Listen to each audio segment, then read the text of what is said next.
لا خطين حمر، لا 100 خط احمر. اصل الفيديو اللي كنت منزلاه امبارح بتاع محشي امي، استنى، في ناس جايه تكتب لي يا حبيبتي المحشي معجن، يا حبيبتي امك ما بتعرفش تطبخ، يا حبيبتي يعني انتوا لو لونكوا يلو لونكوا اصفر ما تكتبوش الجمل دي.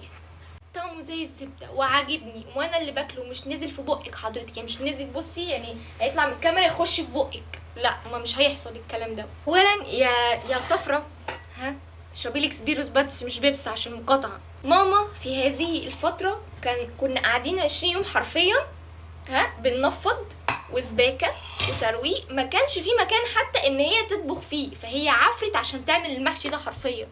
انا اللي طلبته كمان، فهي ما رفضتليش طلب وعملته برغم ان هي تعبانه. فان حضرتك تقولي كومنت زي ده ويضايق امي، فهذه يعني حاجات غير اخلاقيه، يعني مش ذوق مش اخلاق. حتى يا ستي لو معجن هو هينزل في بقي يعني هينزل في الامعاء كده، هو هينزل سليم؟ مش هينزل سليم.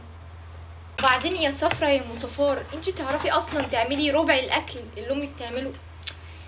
يعني انا مش فاهمه ليه الحقد والغل ده، يعني ليه؟ ماما شافت هذه الكومنتات واتضايقت.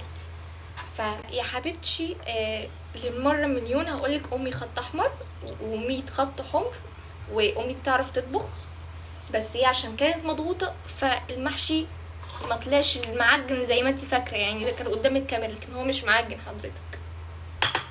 اصل انت ما تعرفيش تعملي زيه، بس مش هقول اكتر من كده.